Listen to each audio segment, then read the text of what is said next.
I think the key to, kind of all our three strategies, I think we all did the same thing. We went through an acquisition or building phase. And then we got to some point, or at least you and I did. I think Matt's still building, frankly. Um, we're like, we're good. Let's slow down. Let's pay off some debt. Let's do these other things. So yeah, my acquisition, I was just buying and recycling for 15 years. It was a game to me. It was literally monopoly.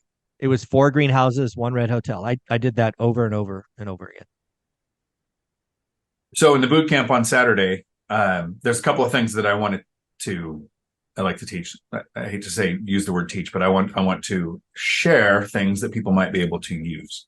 Mm-hmm. 2 of them are going to come from things I learned from Sean Cannell, who's going to be at your event in February.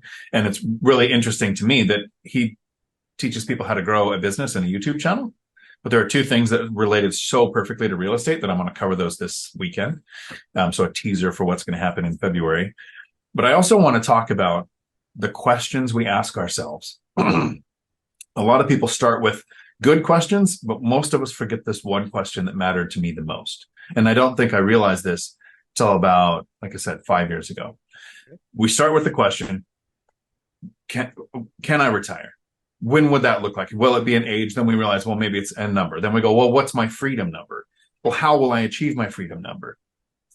All of the questions that we ask to reach financial freedom, I rarely hear an investor think about, or ask me, how much is enough? Yeah. That's not the way anybody that I know really looks at it. It's, I can grow more. Once I grow more, I'll have more assets to deploy and do more things. But for me, enough became a multiplier of my freedom number. So it takes me around $4,000 a month to live because I'm still house hacking. And when I travel, I'm not going to really expensive places. I'm going to Colombia and Thailand and places where the dollar's strong.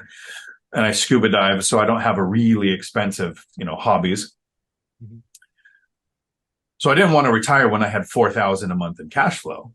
But when it hit a multiplier of about 4, when I had $16,000 a month coming in that I don't have to work for, I call it horizontal money, comes in even if I'm just laying down. Horizontal money.